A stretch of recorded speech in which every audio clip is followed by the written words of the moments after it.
আম কাটতে যাই আজকে আমার রাতের 12টা বেজে গেছে আর এমন 12টা বেজে গেছে মনে করেন যদি 80 বছরের বুড়া বডিলে নাতের সামনে হয়ে গেছে পোলাই আনতে পানি খেতে খেতে জীবনটা শেষ করে নিতেছে।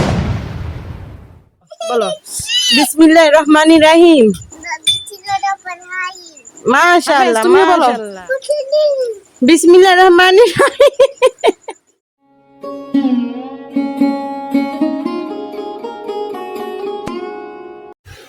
আসসালামু আলাইকুম এভরিওয়ান, সবাই কেমন আছো? আশা করি সবাই অনেকটা ভালো আছো।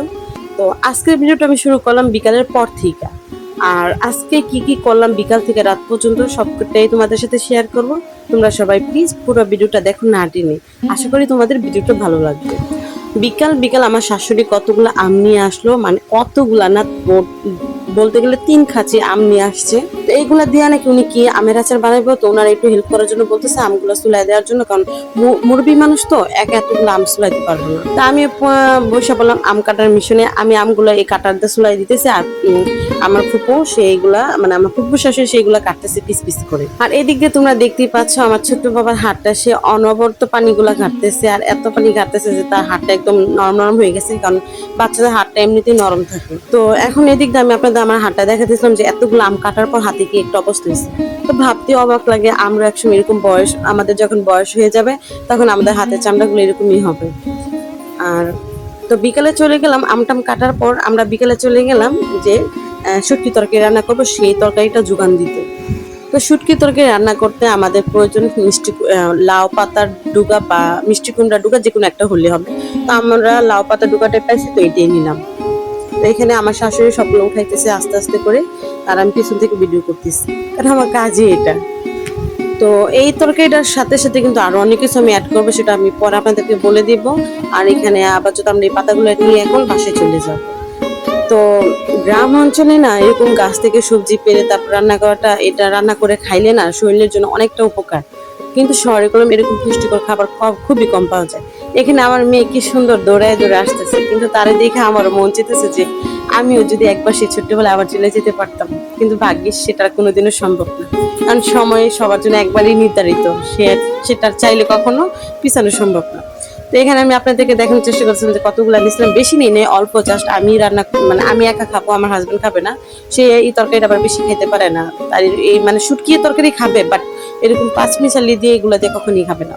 তো আমার ছেলে মেয়েকে তারপর বিকেলে কিছু নাস্তা খাওয়াই দিলাম, কারণ তারা দুপুরে ঘুমানোর আগে ভাত খাই নাই, ঘুম থেকে ওঠার পরও ভাত খাই নাই, এখন এই টাইমে বলছে ভাত খাবে। তো তাদেরকে ভাত খাওয়াইতেছি। অবশ্যই আপনারা কিন্তু মাশাআল্লাহ বলবেন, তাদেরকে কিন্তু নজর দিবেন না। তো ভাতটা খাওয়ার পর এখানে হচ্ছে চলে আসলাম যে রান্না বসা দিব। 3টা থাকতে থাকতে প্রায় অনেকটা সময় চলে গেছে।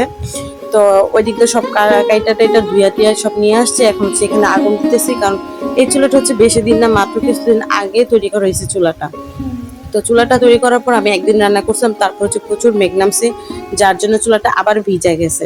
তো এখন জালটা আমি ধরাইতে পারতেছিলাম না, যার জন্য আমার শাশুড়ি জালটা ধরাই দিতেছে, আর আমি এখানে ভাত বসাবো, যার জন্য পাতিলে চারদিকে কালি দিয়ে তারপর পানি দিয়ে দিলাম।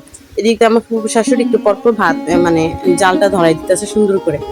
তো অনেক কষ্ট হচ্ছে, কারণ নতুন চুলে রান্না করতে গেলে অনেক ধোয়া হয়, মানে এতটাই ধোয়া হয় যে চোখ টোক খুইলা মনে হয় যে অস্থির হয়ে যাবে। তো আমি অফ ক্যামেরা মানে লাইট ছাড়া আর কি দেখাতেছিলাম যে কতটা অন্ধকার হয়ে গেছে, মানে ভাত রান্না করতে করতে আমাদের কতটা অন্ধকার হয়ে গেছে, যেটার জন্য আমি লাইট অফ করে আপনাদেরকে দেখাতেছিলাম।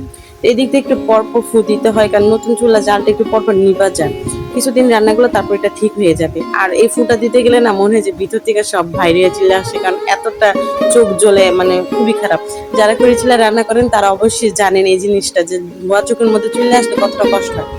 আমি কিন্তু বেশিরভাগই খড়ি চুলায় রান্না করি না, আমি রান্না করি গ্যাসের মধ্যে, কারণ আমার যে 2টা ছোট ছোট বাচ্চা তাদেরকে নিয়ে গ্যাস ছাড়া আমার কখনই রান্না করা সম্ভব না, যার জন্য আমি খড়ি চুলায় কমই রান্না করি। তো এখানে আমিও যে কিছু আমি তো বললাম আজকে শুটকি তরকারি রান্না করবো, তো এখানে আমি লাউ ডুগা দিচ্ছি, তারপর হচ্ছে কাঁঠালের বিচি দিচ্ছি, তারপর আলু দিচ্ছি, তারপর এইগুলো সব একসাথে ধুইয়া তারপর এই যে এখানে বসাই দিচ্ছি।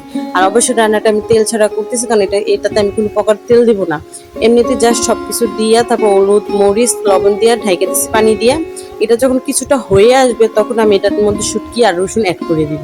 তো এরপর যে শুটকি আর রসুন অ্যাড করে দিতেছি, তো আমার রান্নাটা কিছুক্ষণ হবে।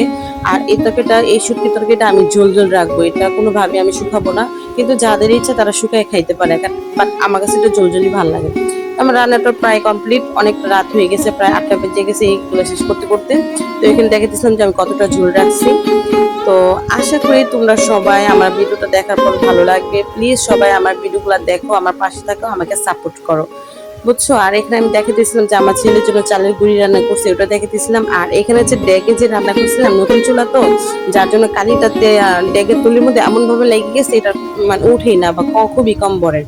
তো 8টা সাড়ে 8টা বাজে গেছে, যার জন্য ওদের ঘুমের সময় হয়ে গেছে, ওদেরকে ঘুম পাড়াই দিছি। ফাইনালি আমার রান্না টান্না সবকিছু কমপ্লিট, বাচ্চারা ঘুমাই গেছে, এখন আমি চলে যাবো, বিদায় নিবো। সবাই ভালো থাকবা।